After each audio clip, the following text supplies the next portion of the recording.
Okay, so we have reached hole 15 at Nicklaus North. Fantastic backdrop that we've got in glorious high definition here at HD Golf at Let's Golf in Hawley. Have a look at the Canadian mountains that we've got as part of our backdrop as we play this hole. That's why I wanted to feature this hole as a bonus hole. I love that tee shot. We've got the chalets down the right hand side and we can just admire the backdrop that we've got. So a good par 4, a strong par 4. Hazards that come into play beyond 175 yards off the tee. That bunker up the left hand side there comes into play at 175. 200 yards, the bunker on the right hand side comes into play. So we've got our hazards, as we can see, here and here.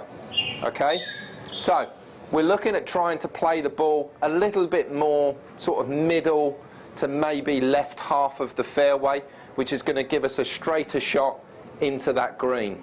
So I'm going to advance the ball further off the tee so I can take the hazards out of the equation on the tee shot. So I'm going to be hitting driver on this 387 yard par 4 to advance the ball beyond the bunker on the right hand side, play it as far down as possible. For the club golfer, just make sure you consider your distance and know your distances off your tee with your tee clubs to make sure that you consider the bunker on the left and the bunker on the right hand side. If you can fly the ball beyond 200 yards, down the left hand side will be more safe. It's going to give you a straighter view at that green and keep you away from that big hazard on the right edge of the green.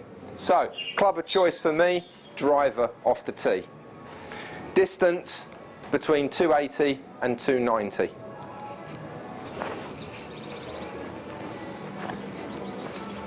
So a little driving tip for you.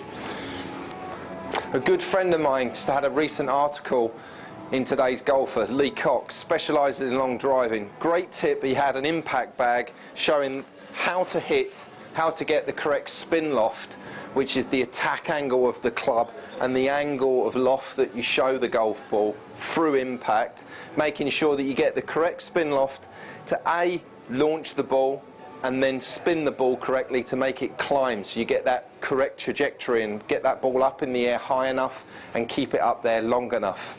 So a good tip for you is to make sure that you hit the ball on the up.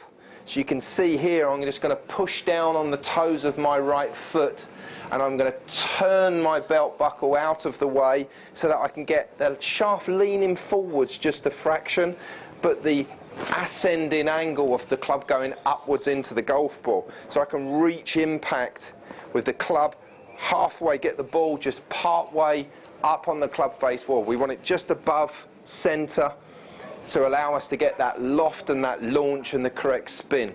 So you can see that again as I show you that position. A little bit of pressure on my toes of my right foot, turn my belt buckle through, feel like my head is dropping back. My left shoulder climbs up and I can hit that ball on the upswing, catch that ball right out of that sweet spot, just above that sweet spot, and hit that ball high into the air. Okay, so let's try a drive.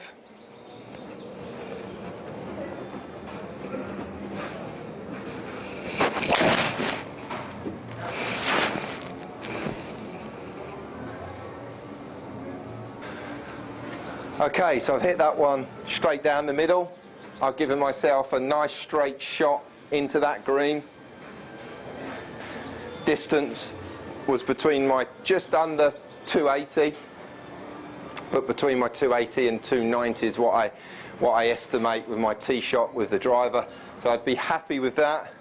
I've got 112 yards into the green. I've got a straight look at the middle of the green without having to cross any hazards. So my shot into this green is going to be with a gap wedge, making sure that I've got enough club to reach the middle or the back of the green. Again, another little tip, I keep always putting emphasis on making sure you have more club going into the green than less and not enough. So I'm going to go with a gap wedge and I'm going to play this straight at the middle of the green. Distance just slightly reduced, not a full gap wedge.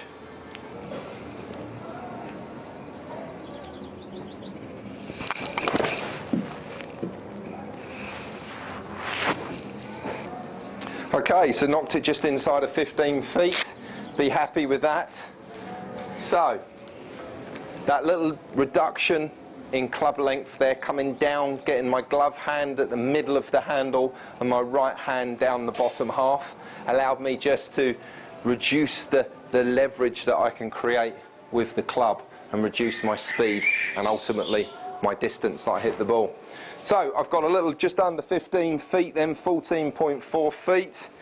I can see the break is slightly right to left, however I'm probably going to be aiming no more than just outside that right edge, making sure my speed is correct because it's slightly uphill.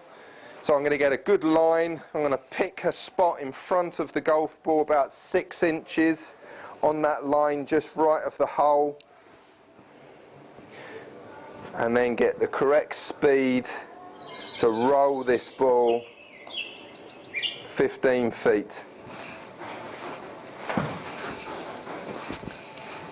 Okay, knocked it inside my gimme range. Be happy with that. 2-putt par.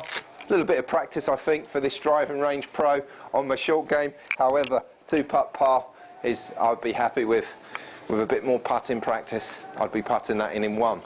So that's hole 15. So just to recap, make sure you know your distances off the tee. You know to play the ball, middle or left half is going to open up the green a little bit more. Then you've got a sensible shot into the green, making sure you just get your distance control right.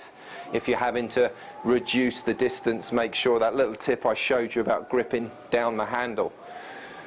And a pretty straightforward green, not a massive slopes on it there, so we would expect maybe a 2-putt par. If you're outside of that 15-20 feet range, make sure you aim for that dustbin lid, stop that ball within that dustbin lid of the hole.